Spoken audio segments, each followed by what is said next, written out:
Good morning everyone. আশা করি তোমরা সকলেই ভালো আছো, তোমাদের পরিবার পরিজনেরা সবাই ভালো আছেন। বিশ্বব্যাপী এই মহামারীর সময়ে আমরা প্রত্যেকেই এক প্রকার গৃহবন্দী অবস্থায় আছি। তাই গৃহবন্দী অবস্থায় থাকাকালীন সব থেকে অসুবিধার সম্মুখীন বোধহয় তোমরাই হয়েছো, কারণ স্কুল বন্ধ, টিউশনি বন্ধ, পড়াশোনায় এক অপূরণীয় ক্ষতি হয়ে যাচ্ছে তোমাদের। তা তোমাদের সেই অসুবিধা দূর করার জন্য জ্যোৎস্বাদি উচ্চ বিদ্যালয়ের অনেক শিক্ষক শিক্ষিকায় ভিডিওর মাধ্যমে তোমাদের কাছে পৌঁছে যাওয়ার চেষ্টা করছেন। সেই উদ্যোগে আমিও সামিল হলাম আজ। তো আমি তোমাদের দশম শ্রেণীর ইতিহাসের বাকি চ্যাপ্টারগুলো যতটা ক্লাসরুমে আলোচনা হয়েছে, তারপরে তো স্কুল বন্ধ হয়ে গেল, বাকি যে চ্যাপ্টারগুলো আছে এই ভিডিওর মাধ্যমে তোমাদের কাছে পৌঁছে যাওয়ার চেষ্টা করব সেই চ্যাপ্টারগুলো নিয়ে। তা আমাদের আজকের আলোচ্য চ্যাপ্টার হচ্ছে 5। এর আগে তোমাদের মনে করিয়ে দিই যে আমাদের ক্লাসরুমে যে 4টি অধ্যায় ইতিমধ্যে আলোচনা হয়েছিল। আমাদের প্রথম অধ্যায়ের নাম ছিল ইতিহাসের ধারণা, দ্বিতীয় অধ্যায়ের নাম ছিল সংস্কার, তৃতীয় অধ্যায় হচ্ছে প্রতিরোধ বিদ্রোহ এবং চতুর্থ অধ্যায় ছিল সংঘবদ্ধতার গোড়ার কথা। এই অধ্যায়গুলো আলোচনা করার পরেও আমি তোমাদের প্রায় ছোট প্রশ্ন 1 নম্বরে প্রায় 250টার মতো লিখিয়ে দিয়েছিলাম, তোমরা করেও ছিলে। তা আসল জায়গায় ফিরে আসি। বিকল্প চিন্তা ও উদ্যোগ। বিকল্প কথাটার অর্থ হচ্ছে পরিবর্তন বা সাবস্টিটিউট। সময়কালটা দিয়ে একটু দেখি। 19 শতকের মধ্যভাগ থেকে 20 শতকের প্রথম ভাগ, এই সময় ভারতবর্ষে ব্রিটিশ শাসন সুপ্রতিষ্ঠিত হয়ে গেছে এবং তারা যে সরকারিভাবে প্রশাসনিকভাবে যে উদ্যোগ গ্রহণ করত, তারা এবং তাদের সহযোগীরা, তার বিকল্প হিসেবে ভারতীয়রা অর্থাৎ আমরা কি উদ্যোগ গ্রহণ করেছিলাম, আমরা কি করেছিলাম, সেটাই এই অধ্যায়ের মূল আলোচ্য বিষয়।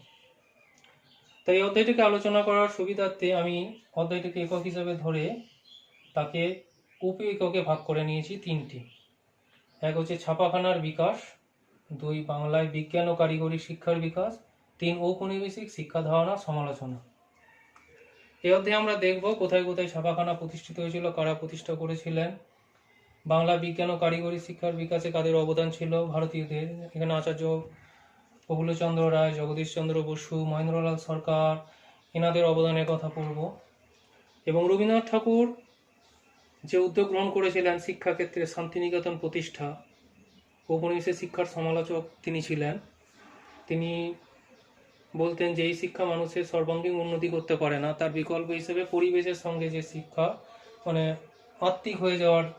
পরিবেশের সঙ্গে আত্মিক হয়ে যাওয়ার মাধ্যমেই কিন্তু প্রকৃত শিক্ষা সম্ভব। তো যাই হোক, আমি এই উপএককের মধ্যে ছাপাখানার বিকাশ এই উপএককটি নিয়ে আজকে আলোচনা করব। সংক্ষিপ্ত ভিডিও, দীর্ঘায়িত করব না।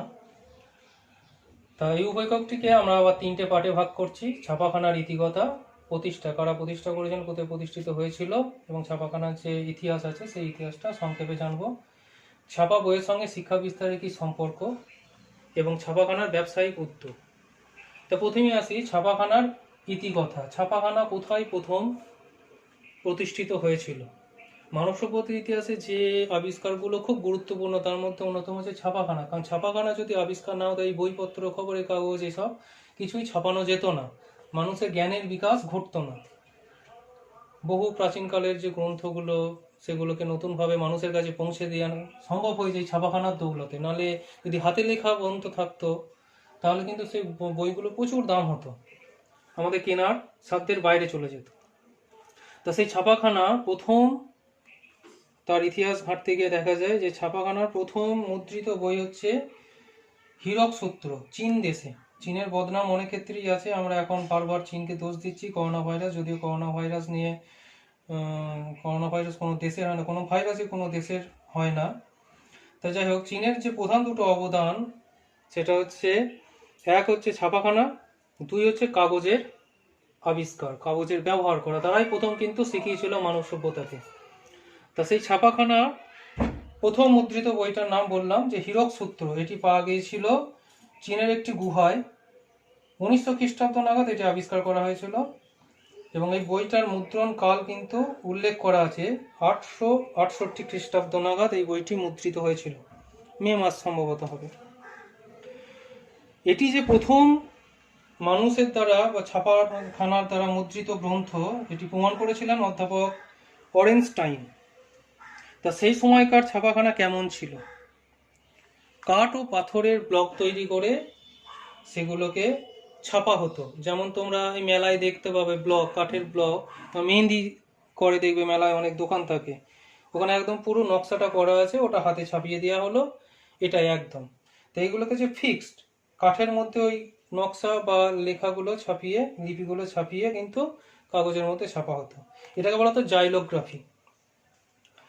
এরপর এই চীনের হাত থেকে মুদ্রণ কৌশল রপ্ত করে আরবীয়রা, অর্থাৎ চীনে প্রথম ছাপাখানার ব্যবহার শুরু হলো, তারপরে চলে গেল সেটা আরবে, এবং আরব থেকে চলে গেল ইউরোপে।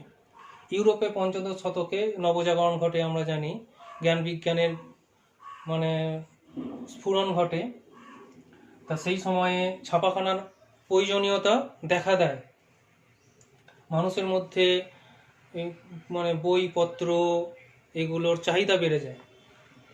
তো ইউরোপের যে যায়, তা সেই প্রাচীন যে ছাপাখানার যে কৌশল সেটা আমূল পরিবর্তন করেছিলেন, যার জন্য তাকে আধুনিক মুদ্রণ পদ্ধতির জনক বলা হয়, যা ছাপাখানার জনক বলা হয়। তার নাম হচ্ছে জোহানেস গুটেনবার্গ। তিনি জার্মানির মেন্স শহরে জন্মগ্রহণ করেন। তিনি স্বর্ণশিল্পের সঙ্গে যুক্ত ছিলেন, যদিও মানে শিল্পী হিসেবে, স্বর্ণশিল্পী হিসেবে তিনি কাজটা মূলত করতে গিয়েছিলেন এই ছাপাখানা। তার মাথার মধ্যে ছিল যে ছাপাখানার যে লিপি, সেটা হরফগুলোকে খোদাই করে কিভাবে উন্নতি করা যায় তার জন্যই। তো জোহানেস গুটেনবার্গ, তার জন্ম জার্মানি মেইন শহরে 1400 থেকে 1468 খ্রিস্টাব্দ পর্যন্ত তার সময়কাল। তিনি প্রথম মুভেবল টাইপ নির্মাণ পদ্ধতি আবিষ্কার করেন। মুভেবল টাইপ মানে হচ্ছে সরানো যায়, মুভেবল মানে চলমান। একটু আগে বলছিলাম যে মেলার যে দেখবে ওই ব্লকগুলো মানে হাতের মধ্যে ছাপিয়ে দেওয়া হলো, এবারে ওই নকশাটা কিন্তু ওই ব্লকটা দিয়ে একটাই নকশা তৈরি করা যাবে, অর্থাৎ ফিক্সড। কিন্তু মুভেবল মানে হচ্ছে জিনিসটা থাকবে, সেটাকে পরিবর্তন করা যাবে, যে নকশা নিজের মতো করে করা যাবে। এইটা প্রথম সেই ছাপার যন্ত্রপাতির ক্ষেত্রে এইটা মানে গুটেনবার্গই প্রথম কিন্তু আবিষ্কার করেন। 1455 সাল নাগাদ তার ছাপাখানা থেকে প্রথম 42 লাইনের বাইবেল ছাপা হয়, যা গুটেনবার্গ বাইবেল নামে খ্যাত। এই বইটি প্রায় 180টি কপি কিন্তু ছাপানো হয়েছিল। এই কাজের জন্যই তাকে কিন্তু ছাপাখানার জনক বলা হয়। যদিও সংক্ষিপ্ত আকারে বলি যে গুটেনবার্গ কিন্তু পরবর্তীকালে সেই ছাপাখানা, তার তৈরি করা ছাপাখানা থেকে বিতাড়িত হয়েছিলেন, কারণ তিনি ধার করে এই ছাপাখানা প্রতিষ্ঠা করেছিলেন। পরবর্তীকালে ধার শোধ না করতে পেরে কোর্টে কেস হয় এবং তিনি হেরে যান। তার শেষ জীবনটা কিন্তু এই মহান ব্যক্তির খুব একটা ভালো কাটেনি। এরপর ভারতীয় উপমহাদেশে ছাপাখানা এলো পর্তুগিজদের হাত ধরে। পর্তুগিজরা আমরা জানি ভাস্কো দা গামা 1498 খ্রিস্টাব্দে ভারতে আসা জলপথ আবিষ্কার করেন। পর্তুগিজরা কিন্তু জলপথে ভারতে এসেছিলেন প্রথম ইউরোপ থেকে। তা সেই পর্তুগিজদের হাত ধরে ভারতের গোয়ায় 1556 খ্রিস্টাব্দে ছাপাখানার কাজ শুরু হয়। এরও প্রায় 200 বছর পরে অষ্টাদশ শতকের শেষ দিকে আমাদের বাংলায় ছাপাখানার কাজ শুরু হয়েছিল। তাহলে কিভাবে আমরা দেখলাম যে ছাপাখানা কোথায় প্রথম প্রতিষ্ঠা হয় এবং কোথা থেকে কোথা হয়ে ঘুরে আমাদের এই বাংলায় এলো। আবার সংক্ষেপে বলি যে চীন দেশ থেকে আরবে, আরব থেকে ইউরোপে, ইউরোপ থেকে পর্তুগিজদের হাত ধরে আমাদের ভারতবর্ষের গোয়া, এবং গোয়া থেকে আমাদের এই বাংলায় ছাপাখানার ব্যবহার শুরু হলো। এবারে আসবো এই ছাপাখানার প্রতিষ্ঠা। তাহলে ইতিকথা জেনে নিলাম, এবার প্রতিষ্ঠাতা জেনে নেব। কারা কারা প্রতিষ্ঠা করেছিলেন। 19বিংশ শতকে বাংলায় তো ভারতের মুদ্রণ শিল্পে একটা বিপ্লব দেখা দেয়, যা সূত্রপাত হয়েছিল 1778 খ্রিস্টাব্দ নাগাদ জন অ্যান্ড্রুজ সাহেবের হাত ধরে। তিনি হুগলির চচুড়াতে একটি ছাপাখানা প্রতিষ্ঠা করেছিলেন, এবং এটিই ছিল বাংলার প্রথম ছাপাখানা। কে প্রতিষ্ঠা করেছিলেন? জন অ্যান্ড্রুজ সাহেব, হুগলির চচুড়ায় 1777-78 সাল নাগাদ। এরপর একে একে হিকি সাহেব, জন অগাস্টাস হিকি আমরা নাম জানি, জেমস অগাস্টাস হিকি, তিনি বেঙ্গল গেজেট পত্রিকা প্রকাশ করেছিলেন। প্রথম পত্রিকা প্রকাশিত হয়েছিল 1780 সাল নাগাদ। তার জন্য তিনি একটি ছাপাখানা প্রতিষ্ঠা করেছিলেন, সেটা হচ্ছে বেঙ্গল গেজেট ছাপাখানা। এরপর হচ্ছে ইন্ডিয়া গেজেট ছাপাখানা 1780 সাল নাগাদ, ক্যালকাটা গেজেট প্রেস 1784 সাল নাগাদ ইত্যাদি প্রতিষ্ঠিত হয়। তারও পরে ছাপাখানার ক্ষেত্রে সব থেকে বড় অবদান যাদের 1800 খ্রিস্টাব্দ নাগাদ ব্যাপটিস্ট মিশন প্রতিষ্ঠিত হয়েছিল শ্রীরামপুরে। আমরা জানি তার প্রতিষ্ঠাতা ছিলেন উইলিয়াম কেরি। উইলিয়াম কেরি সম্পর্কে এখানে বলি আর একটা কথা, 3জন ছিলেন উল্লেখযোগ্য ব্যক্তিত্ব, তাদেরকে একত্রে শ্রীরামপুত্রই বলা হয়, উইলিয়াম কেরি, মার্সম্যান এবং ওয়ার্ড। তাই ব্যাপটিস্ট মিশন প্রতিষ্ঠিত হলো এবং তার সঙ্গে সঙ্গে ব্যাপটিস্ট মিশন প্রেসও প্রতিষ্ঠিত হলো 1800 খ্রিস্টাব্দে। এবং তারাই কিন্তু আমাদের এই যে বাংলা ভাষায় যে ছাপাখানার মানে মুদ্রণ, মানে ছাপার মুদ্রণ, এই মুদ্রণটা কিন্তু তাদের মাধ্যমেই কিন্তু ছড়িয়েছিল। বাংলা লিপির ব্যবহার করে বাংলা বই, বাংলা মানে তারাই প্রথম প্রকাশ করেছিল।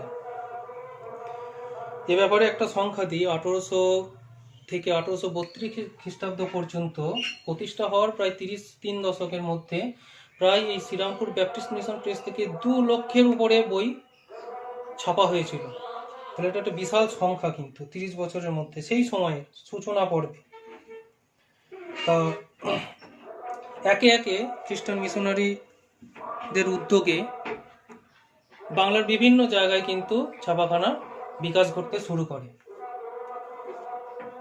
1800 খ্রিস্টাব্দে শ্রীরামপুর ব্যাপটিস্ট মিশনের অনুসরণে হুগলি জেলার বিভিন্ন জায়গায় বলাগড়, তারপরে হচ্ছে মানে উত্তরপাড়া, বালি, চন্দননগর প্রভৃতি অঞ্চলে ছাপাখানার দৌড় শুরু হয়েছে।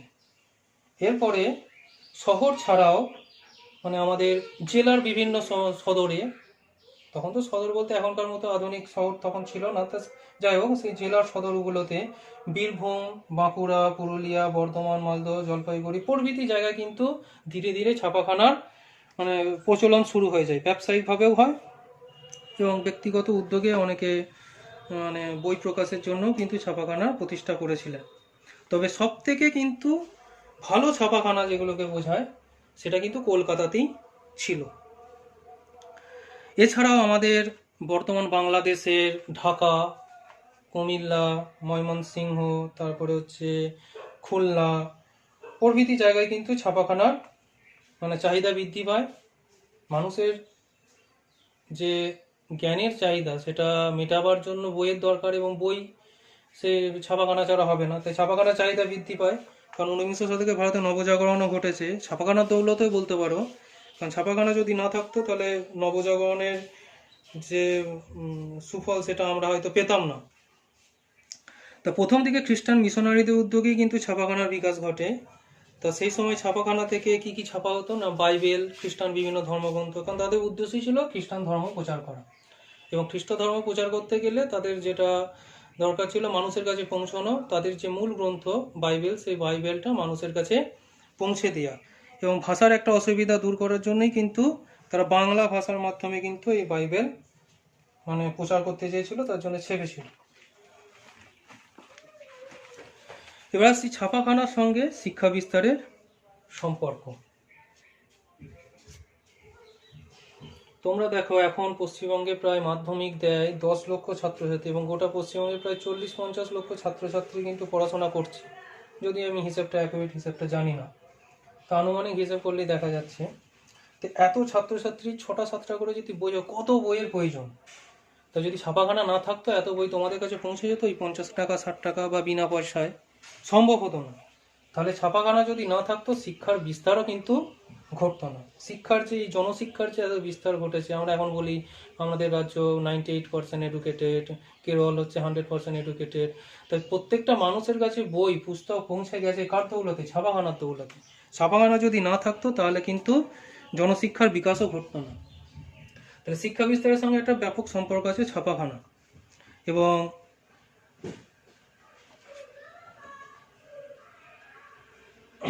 প্রথম দিকে পাঠ্যপুস্তক, সে পাঠ্যপুস্তক কি, পাঠ্যপুস্তকের চাহিদা বেড়ে গিয়েছিল, তার জন্য কিন্তু ছাপাখানাও কিন্তু নতুন নতুন গঠিত হয়েছিল।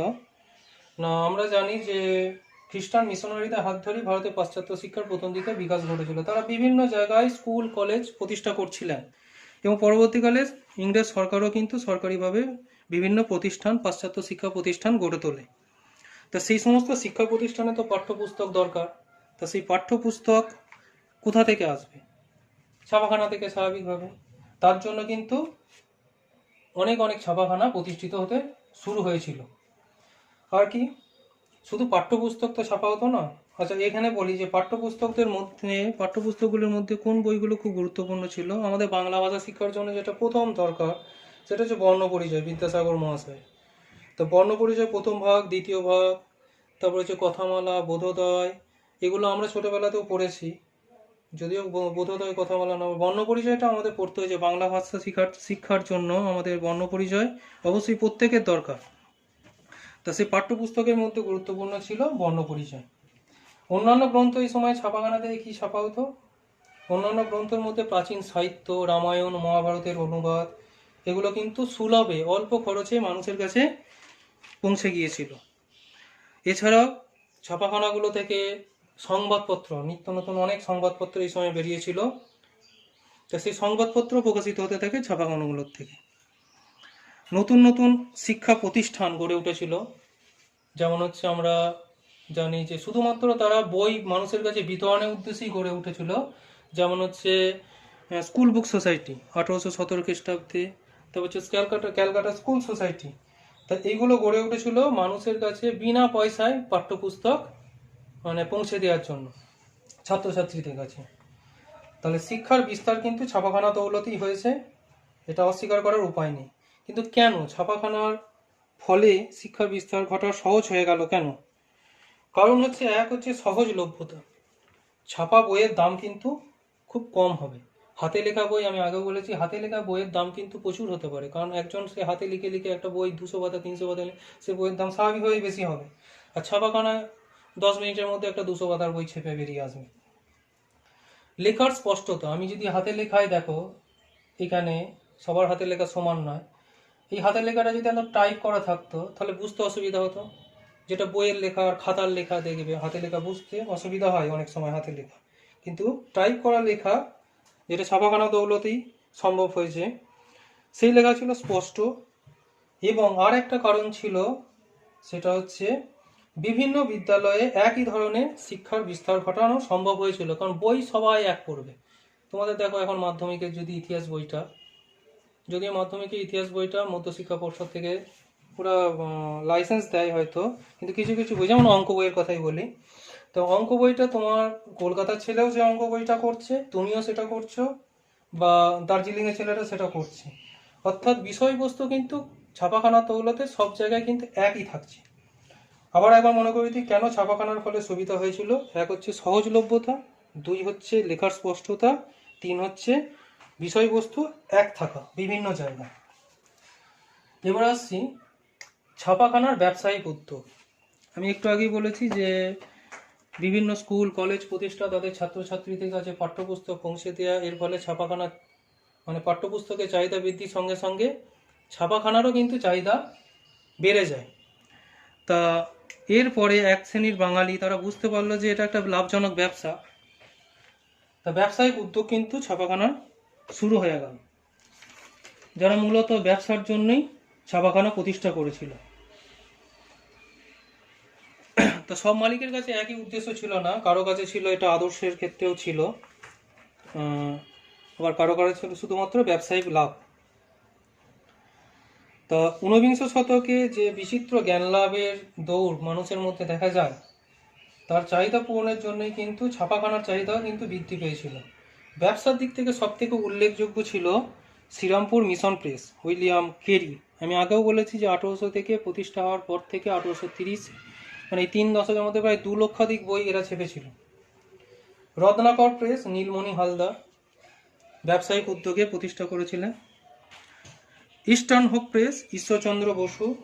গুপ্ত press, Durgacharan Gupta. BPM press, Barada Prasad Majumdar. এবং বঙ্গাল গেজেটি প্রেস, যেটা গঙ্গাকিশোর ভট্টাচার্য খুব গুরুত্বপূর্ণ ব্যক্তি, বাংলা ছাপাখানার বিকাশে খুব তার অবদান আছে। ঈশ্বরচন্দ্র বিদ্যাসাগর প্রতিষ্ঠিত সংস্কৃত প্রেস এবং ইউ রায় অ্যান্ড সন্স ব্যবসায়িক উদ্যোগে কিন্তু এই ছাপাখানাগুলো প্রতিষ্ঠিত হয়েছিল এবং সাফল্য লাভও করেছিল। এর মধ্যে যে নামগুলো বললাম আরেকবার বলি, যে Srirampur mission press, Ratnakar press, eastern hope press, Gupta press, BPM press, Bangal gazette press, Ishwarchandra বিদ্যাসাগরের প্রতিষ্ঠিত সংস্কৃত প্রেস এবং ইউ রায় অ্যান্ড সন্স।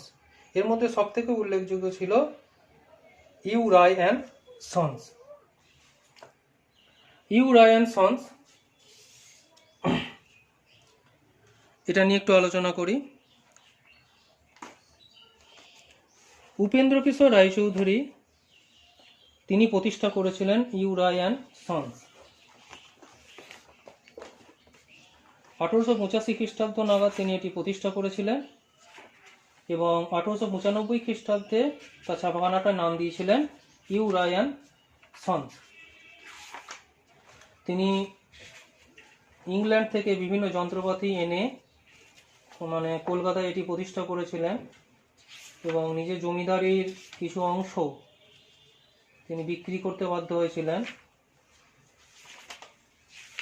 একটু দেখে নিই এখানে।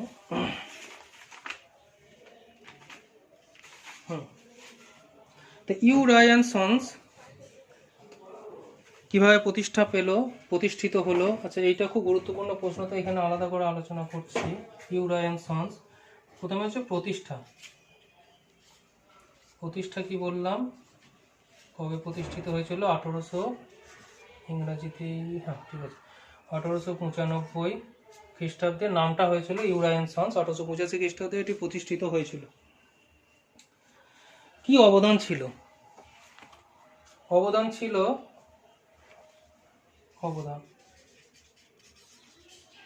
ইউ রায় অ্যান্ড সন্সের অবদান কি ছাপাখানার বিকাশে? এক হচ্ছে তিনি হাফটন ব্লক তৈরি করেছিলেন। হাফটন ব্লক সেটা হচ্ছে ওই আলোর প্রতিফলন এই ব্যাপারটাকে কাজে লাগিয়ে একটা বিশেষ সূত্র, যাতে ছাপাতে সুবিধা হয়। ছাপাখানার ক্ষেত্রে একটা বিশাল উদ্ভাবনী তার হাত ধরিয়ে এসেছিল। ছবির ব্যবহার, ছাপা বইয়ে শুধু লেখা নয়, লিপি নয়, তার সঙ্গে সঙ্গে ছবির ব্যবহার কিন্তু তিনি উল্লেখযোগ্য অবদান রেখেছিলেন। 60 ডিগ্রি স্ক্রিন, ডায়াফ্রাম পদ্ধতি, স্ক্রিন অ্যাডজাস্টার যন্ত্র, ডায়োটাইপ, রিপ্রিন্ট ইত্যাদি পদ্ধতি এবং নানা রঙের ছবির মুদ্রণে তার অবদান ছিল। অর্থাৎ ছাপাখানাকে তিনি অনেক ক্ষেত্রে আধুনিক করেছিলেন ভারতবর্ষে, এবং ভারতবর্ষ বলা ভুল হবে, গোটা এশিয়া মহাদেশের মধ্যে তিনিই সেই ব্যক্তি ছিলেন যিনি ছাপাখানার এত ভালো কাজ করেছিলেন, ছাপাখানার বিকাশ ঘটিয়েছিলেন, উন্নত করেছিলেন। এছাড়া নিজের সন্তান সুকুমার রায়কে তিনি ইংল্যান্ডে পাঠিয়েছিলেন, সেখানে এই বিষয়ে শিক্ষা দীক্ষা বা উচ্চশিক্ষা লাভের জন্য একটি স্টুডিও প্রতিষ্ঠা করেছিলেন। এবার এই ছাপাখানার যে অবদানটা বললাম, এখানে মুখেই বললাম, আরেকটা বিশেষ ক্ষেত্রে তার অবদান ছিল, সেটা হচ্ছে কি কি বই তিনি প্রকাশ করেছিলেন। খুব গুরুত্বপূর্ণ একটি পত্রিকা ছিল সন্দেশ পত্রিকা, তিনি প্রকাশ করেছিলেন। এবং টুনটুনির কথা, গুপি গাইন বাঘা বাইন, যেটা ছোট ছোট ছেলে মেয়েদের খুব প্রিয় হয়ে গিয়েছিল যে গ্রন্থগুলো। তারপর হচ্ছে ছেলেদের মহাভারত ইত্যাদি গ্রন্থগুলো এই ছাপাখানা থেকে প্রকাশিত হয়েছিল। তা আরেকবার এই আলোচ্য বিষয়টাকে সংক্ষেপে তোমাদের সামনে আরেকবার তুলে ধরি। আমাদের চ্যাপ্টারের নাম হচ্ছে বিকল্প চিন্তা উদ্যোগ, 19 শতকের মধ্যভাগ থেকে 20 শতকের প্রথম ভাগ। ব্রিটিশ শাসনের বিকল্প হিসেবে বা প্রশাসকদের বিকল্প হিসেবে আমরা কি চিন্তা ভাবনা করেছিলাম, ভারতীয়রা কি কি উদ্যোগ গ্রহণ করেছিলাম, সেটা এই অধ্যায়ে আলোচ্য বিষয়। তা এই অধ্যায়টিকে আলোচনার সুবিধার্থে আমরা 3টে ভাগে ভাগ করেছি। ছাপাখানার ক্ষেত্রে আমরা কি অবদান রেখেছিলাম, বিজ্ঞান ও কারিগরি শিক্ষার ক্ষেত্রে আমরা কি অবদান রেখেছিলাম, এবং শিক্ষার ক্ষেত্রে আমরা কি অবদান রেখেছিলাম। ব্রিটিশদের যে ঔপনিবেশিক শিক্ষা, কেরানি তৈরি করা শিক্ষা, তার বিকল্প হিসেবে আমরা বিশেষ করে রবীন্দ্রনাথ ঠাকুর তিনি এক বিশেষ ধরনের শিক্ষা ব্যবস্থা, যেটা প্রকৃতি পরিবেশের সঙ্গে সাযুজ্য রেখে এক বিশেষ ধরনের শিক্ষা, শান্তিনিকেতনের শিক্ষা ব্যবস্থা তিনি প্রচলন ঘটিয়েছিলেন। তা ছাপাখানার বিকাশ এই টপিকটাই কিন্তু আজকে আলোচনা করলাম উপএকক হিসেবে। তার আবার 3টে পার্টে আমি ভাগ করেছিলাম। ছাপাখানার ইতিহাস এবং প্রতিষ্ঠা, কারা কারা প্রতিষ্ঠা করেছিল, ছাপা বইয়ের সঙ্গে শিক্ষা বিস্তারের কি সম্পর্ক, এবং ছাপাখানার ব্যবসায়িক উদ্যোগ, অর্থাৎ ব্যবসার ক্ষেত্রে ছাপাখানা কিভাবে কি হলো। তা ছাপাখানার ইতিকথায় বলেছিলাম যে চীন দেশে প্রথম ছাপাখানা প্রতিষ্ঠিত হয়েছিল। চীন দেশ থেকে আরব, আরব থেকে ইউরোপ, ইউরোপ থেকে আমাদের ভারতে গোয়া, এবং গোয়া থেকে বাংলায় এসছে অষ্টাদশ শতকে একবারে শেষ দিকে। কারা কারা প্রতিষ্ঠিত করেছে উল্লেখযোগ্য কতগুলো ছাপাখানার নাম হচ্ছে মানে Baptist Mission, Serampore Baptist Mission, ইউরাই অ্যান্ড সন্স, এগুলো আস্তে আস্তে কীভাবে প্রতিষ্ঠিত হয়েছিল সেটা আলোচনা করলাম। ছাপা বইয়ের সঙ্গে শিক্ষা বিস্তারের সম্পর্ক, আমি আগেও বলেছি যে ছাপাখানা যদি না থাকতো পাঠ্যপুস্তকের এত চাহিদা পূরণ করা সম্ভব হতো না, গণশিক্ষা প্রকৃত জনশিক্ষার বিকাশ ঘটতো না, আমরা আজ এত আধুনিক হয়তো হতাম না, জ্ঞানের চর্চা জ্ঞানের বিকাশ ঘটতো না। ছাপাখানার ব্যবসায়িক উদ্যোগ, সেখানে কারা কারা ব্যবসায়িক ক্ষেত্রে এই ছাপাখানাকে কাজে লাগিয়েছিল, যেমন হচ্ছে নাম বললাম যে শ্রীরামপুর ব্যাপটিস্ট মিশন, তারপর হচ্ছে আমাদের বিদ্যাসাগর মহাশয়, তিনি সংস্কৃত প্রেস প্রতিষ্ঠা করেছিলেন। বিদ্যাসাগর মহাশয় 1847 সাল নাগাদ এটা করেছিলেন। এই বিদ্যাসাগর মহাশয়ের যে সংস্কৃত প্রেস, সেখান থেকে কিন্তু রায়গুণাকর ভারতচন্দ্রের যে অন্নদামঙ্গল কাব্যটি প্রথম ছাপা হয়। এছাড়া 1855 খ্রিস্টাব্দ নাগাদ আমাদের যে খুব গুরুত্বপূর্ণ গ্রন্থ, আমাদের লেখাপড়া শুরু হয় যে বইটা দিয়ে, বর্ণ পরিচয়, প্রথম ভাগ এবং দ্বিতীয় ভাগ কিন্তু এই সংস্কৃত প্রেস থেকেই ছাপা হয়েছিল। বিদ্যাসাগর মহাশয় একসময় চাকরি ছেড়ে দিয়েছিলেন শুধুমাত্র এই ব্যবসায়িক কাজে মানে মানে মনোনিবেশ করার জন্য, এবং তিনি সাফল্য লাভ করেছিলেন। প্রথম দিকে কলকাতায় কলেজ স্ট্রিটে তিনি একটি পুস্তকালয় প্রতিষ্ঠা করেছিলেন। তো যাই হোক, এবং ইউরাই অ্যান্ড সন্স প্রতিষ্ঠা উপেন্দ্র কিশোর রায়চৌধুরী। আমি বলেছি যে শুধু ভারতে নয়, এশিয়ার মধ্যেও ছাপাখানার অবদান যার সব থেকে গুরুত্বপূর্ণ, সব থেকে বেশি, তিনি হচ্ছেন উপেন্দ্র কিশোর রায়চৌধুরী। তিনি কলকাতায় 1885 খ্রিস্টাব্দে প্রতিষ্ঠা করেছিলেন এবং 95 খ্রিস্টাব্দে নাম পাল্টে রেখেছিলেন সেই প্রতিষ্ঠানটা, ছাপাখানাটা ইউরাই অ্যান্ড সন্স। এবং কি কি অবদান ছিল ছাপাখানার ক্ষেত্রে, তিনি হচ্ছে হাফটন ব্লক আবিষ্কার করেছিলেন। তারপর হচ্ছে ছবি ছাপানো, যে রঙিন ছবি, এই ছাপানোর জন্য 60 ডিগ্রি ডায়াগ্রাম, স্ক্রিন অ্যাডজাস্টার ইত্যাদি ইত্যাদি নতুন নতুন কৌশল পদ্ধতি তিনি তৈরি করেছিলেন মানে ছাপাখানার ক্ষেত্রে সুবিধার জন্য, এবং জনপ্রিয়তা লাভ করেছিলেন। কতগুলো উল্লেখযোগ্য গ্রন্থ হচ্ছে টুনটুনির কথা, গুপি গায়েন, বাঘা বাইন, ছেলেদের মহাভারত ইত্যাদি গ্রন্থ কিন্তু তার হাত ধরেই আমরা, তার ছাপাখানা দেখেই কিন্তু আমরা পেয়েছিলাম। ঠিক আছে, এই যে আলোচ্য বিষয় সেই যতটুকুনি আলোচনা করলাম, এখান থেকে আমরা এবারে চলে যাব কতকগুলো গুরুত্বপূর্ণ প্রশ্নে। আমাদের টপিক